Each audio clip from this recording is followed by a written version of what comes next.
Okay, my alarm went off and interrupted my video, so I suppose that's just the universe saying, time to start over after 20 minutes. Okay, so the next bit about stress is that it's not even, how do I just say it? It's not even just a stress. It's like when I suppose there's a part of me that's interested in equality and accessibility and all of that sort of stuff, that feelings and beliefs about wishing that no matter where you lived in the world or what your socioeconomic status is or anything else, that everybody had access to the proper medical care for their ailments in a very equal fashion, you know? It's not exactly stress, but it is sort of like a wish. And I suppose there's like a bit of a resentment or a bit of a, I don't know the word for it, passion, I suppose, you know, like having a passion for a cause. And knowing obviously it's not like that. That's why people have to fundraise and everything.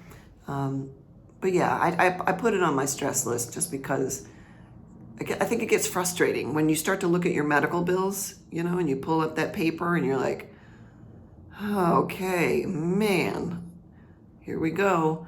And it brings up stress. So, and this wish. And I suppose the thing is that stress has to be managed, like all throughout the process, you know?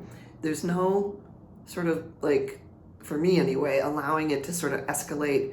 I tend to sometimes have a little bit of trouble with repressing and suppressing things. And then I quickly realize, your immune system cannot take that. The expression of emotions is a very big part of, getting things off your chest, literally, getting things out of this part of the body, you know, grieving and crying and just really, or your gut, you know, and anything. It's symbolic, but it's also true. But it's a very long process.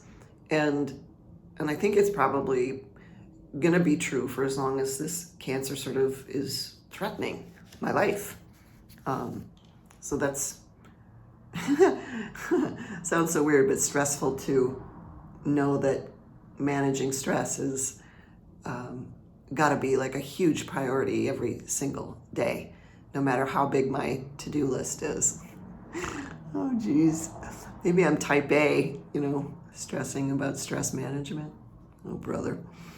But yeah, you know, for as long as my life is threatened, which is another thing. How long is a life threatened when you've got cancer?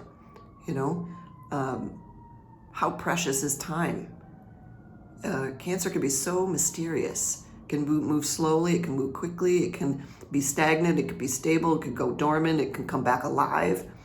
And I suppose it's because I have these symptoms that are kind of alive in me right now. I'm just feeling that time is precious.